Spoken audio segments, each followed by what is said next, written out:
Sure kedai ni kena dengan standard I? Hello, of course kena perempuan materialistik macam you ni. Tapi kalau I pergi tu, I allergic macam mana?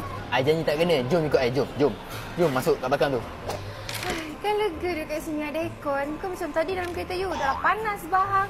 Makeup I cari tau. 2 jam I makeup, naik kereta buruk you tu, cari terus makeup I. I minta maaf lah. Maaf apa? I tak sengaja, bukan. You tahu kan level-level I ni naik kereta Merc, Volkswagen, BMW.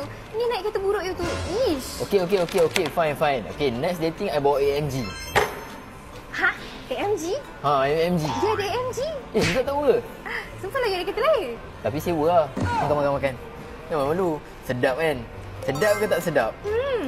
Sedap kan? I kan dah kata buttermilk kat sini sedap. Dia lembut, juicy. Dia punya kuah buttermilk dia kick kan? Sedap kan? Ngam lah.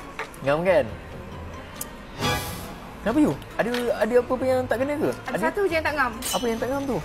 Tak. Apa? You boleh tak pergi meja sebelah? Pergi meja sebelah lah. I kena pergi meja sebelah? Pergi order lain. I nak makan ni. Tapi I ambil ni? Ya. Betul ni I kena pergi? Pergi.